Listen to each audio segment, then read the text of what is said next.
the legitimate conversation that should have been at the National Dialogue Committee is not really the cost of living, and that is in the docket of government. And government is the Kenya Kwanza government led by William Samoei Ruto.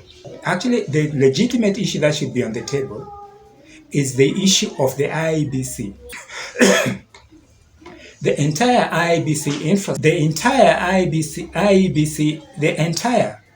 IEBC infrastructure should be looked at, because I have said before, it's one of the problems that you're having in this country.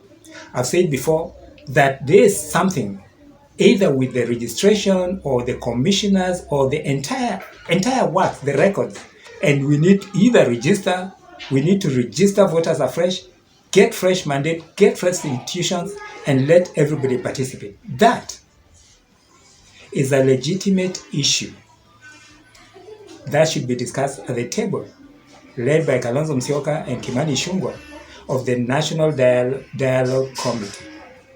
The other issue that should actually be on the table is the issue of corruption. Corruption is the key thing that ails this country.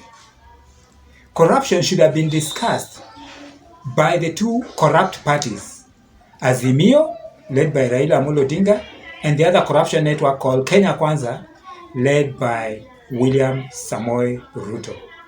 Corruption is something that is inside government itself. I do not like this issue of Kenya Anti-Corruption Commission coming and passing on the blame. If you are passing on the blame and you are the Kenya Anti-Corruption Commission, if you are passing on the blame to citizens, then you need to resign. I really appreciate Tuahid, I think it's called Tuahid, coming out clearly and saying that this is still a problem. Yes, corruption is a problem that should be dealt with at the National Dialogue Commission. And when I'm talking about corruption, we need to look at corruption in this way. Mambo ni matatu. Number one, we make corruption official. As in, let corruption be official, let it be tax, let it be a business that we do, and let it be our culture and way of life, so that government can collect revenue from corruption. Number two, we go after all those people who have been corrupt.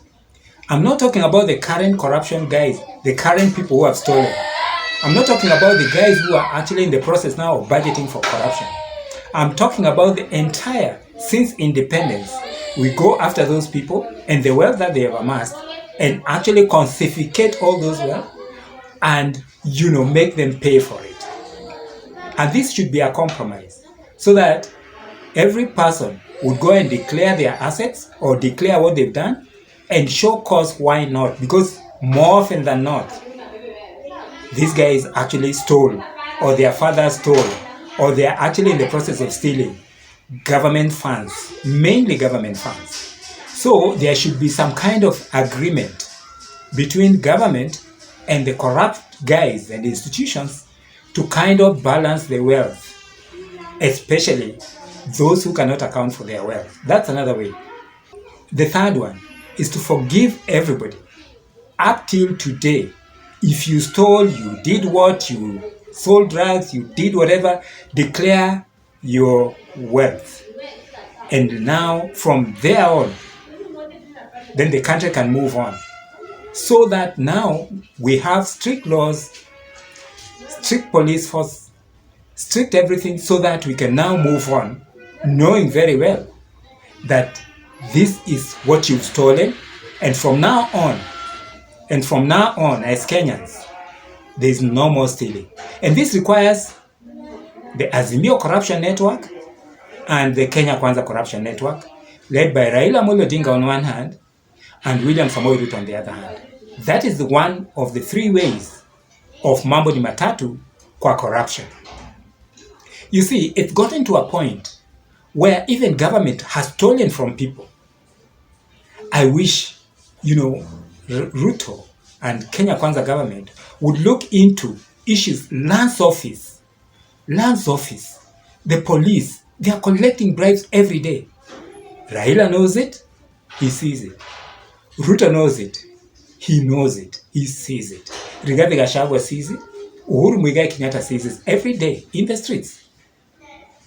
And William Samoei Ruto, our current president, sees it. The police IG Koome, is like he's unable to handle this thing. Have you guys forgotten the Kofi Annan-led reforms? What is really happening with our memory?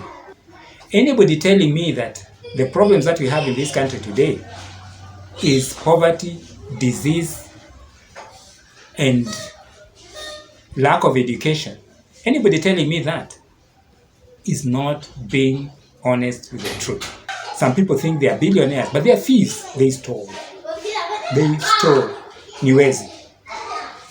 No. The other problem that the National Dialogue Committee should be dealing with is tribalism. And when I talk about tribalism, there are only these tribes that are responsible in Kenya for tribalism today. 2 tribes. Number 1, Luos. Number 2, Kikuyus. Those are the guys who actually perpetuate tribalism. Those are the dealers, the traders, the brokers, and the owners of tribalism in Kenya.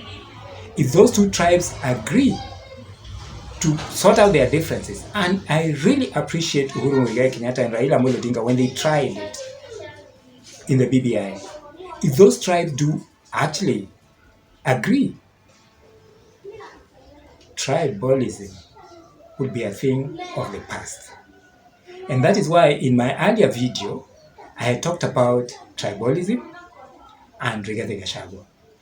But what do you think, Kenyans? Do you think that we can sort out these problems? How do you think, or what should we do to manage issues of theft and corruption, issues of tribalism, and issues of elections in Kenya? I'd like to hear your comment. Thank you very much for tuning in. Welcome to Talk to Africa. My name is Joy.